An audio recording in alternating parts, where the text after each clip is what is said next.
Hello and welcome to this discussion of questions 16, 17, and 18 from the POA textbook Chapter 5. These problems build on problem 13, which we have discussed previously in a separate video. And so what we're looking at here is basically the solution to problem 13. Remember, in problem 13 we basically had a set of demand, lead time, and cost information, and we used that to find the cost minimizing inventory control parameters Q and R. Specifically, we had found an economic order quantity of 1,326 units, roughly, and an optimal order point of 1,784. And of course, we obtained these values through total cost minimization. In other words, in problem 13, we actually had information on the backorder cost per unit P, which at the time was assumed to be $12.80. And because we had complete cost information, we were able to assess not only holding and ordering costs, but also backorder costs, and as a result, total costs. Now you see that I have highlighted some of this information in red and I have taken out the data, and that's exactly what problems 16, 17, and 18 get at. In other words, we are switching from an optimal to a managerial policy, and we are being asked to reevaluate our inventory control parameters given the absence of actual backorder cost information. And of course, remember, if you don't have this information, you can no longer optimize. And we revert back to what we call a managerial RQ policy. In this case, we are actually being asked to use or define a policy with an in-stock target of 95%, or in other words, a 95% type 1 service level. So I'm going to change alpha to 95%, and again, we are changing away from the optimum solution here, so alpha is supposed to be 95%, and we're being asked to find the values of Q and R in this case. Now all I need to do, of course, is recalculate the economic order quantity Q. Remember that in the managerial policy, I simply revert back to using the basic EOQ, which is the square root of 2 times annual demand times the order placement cost K divided by the holding cost per unit per year. That's our basic formula. So I can easily answer question 16.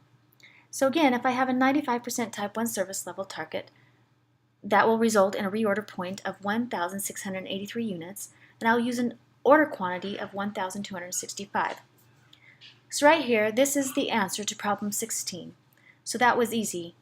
Now what I'll do, because we'll need to address problem 18, is I will calculate the total holding costs associated with the 95% type 1 service level.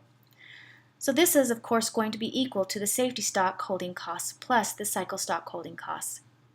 In other words, we are looking at about $385. So I will copy this and paste this as a value, so as I change my calculations, these won't change. Now we are going to compare this value to the total holding cost that will be associated with the 95% type 2 service level. That's what problem 17 is asking us to calculate. In other words, now we are not using a type 1 service level target of 95%, but a type 2 service level target of 95%. And again, we need to reevaluate our inventory and control parameters. In order to do this, we need to use Excel Solver. So I go to Data and Solver.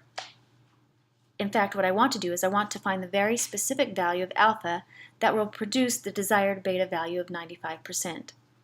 So my objective function here is beta, that I will set equal to 0.95 by changing alpha.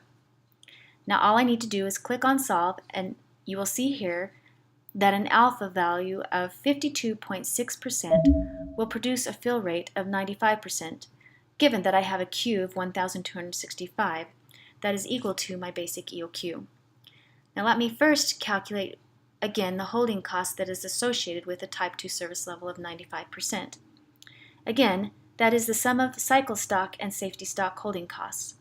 Notice, of course, that safety stock holding costs are so small because safety stocks are very small, given the very low in-stock probability of only about 53%. Now before we move on to problem 18, I want to answer the last part of problem 17, which is to not only define the order quantity Q and the reorder point R, which is 1,265 and 1,411 respectively, but we are also being asked to calculate the backorder cost per unit. Remember, the underlying notion here is that given the complete cost information, I can determine the cost minimizing optimal in-stock probability F of R. If, on the other hand, I do not have backorder cost information, I cannot actually calculate an optimal in-stock probability. However, What I can do is, for any given in-stock probability, I can calculate the inferred or implicitly assumed backorder cost per unit. So all I do is to take the formula for the optimal in-stock probability f of r, which again is the function of, amongst other things, p, and I arrange it to solve for p. In other words, I can express the implicitly assumed backorder cost p as a function of q, h, lambda, and the in-stock rate alpha, and that's the formula you see here. So in other words, if we have an in-stock rate of 52.6%, I can, by calculating backwards, I can infer what the implicitly assumed backorder cost would be that would be consistent with an in-stock rate of 52.6%. So let me go ahead and implement this formula here so that it is equal to Q times H, where Q of course is 1,265, multiplied by the holding cost per unit per year. And now I will divide this by lambda, where lambda of course is annual demand multiplied by 1 minus f of r, where f of r is simply equal to alpha. So you see here that if I assume a backorder cost of about 33 cents, if the backorder cost was 33 cents, then I would obtain an optimal in-stock probability of 52.6%. So in other words, if I managerially define a 95% type 2 service level target, then I am implicitly making the assumption that backorder costs are only about 33 cents per unit. Now this may or may not, of course, be true. Remember, initially in problem 13, we assumed a value of $12.80 per backorder. So clearly, it may not be reasonable to assume that backorder costs really are only 33 cents per unit, which would then imply that really a fill rate of 95% may actually be too low. So that's the beauty of the benefit of calculating imputed backorder costs that are implicitly associated with given customer service level target. So that answers question 17. And going back to question 18, that simply asks us to calculate the additional holding costs that is incurred each year if we make the mistake of confusing type 1 and type 2 service levels. Specifically, the scenario given was that we really wanted a type 2 service level of 95%, but we accidentally defined a type 1 service level of 95%. What is the additional holding cost incurred? I can easily calculate by looking at the cost difference in these two scenarios. And so the answer is $114.25. So this concludes our discussion of problems 16, 17, and 18.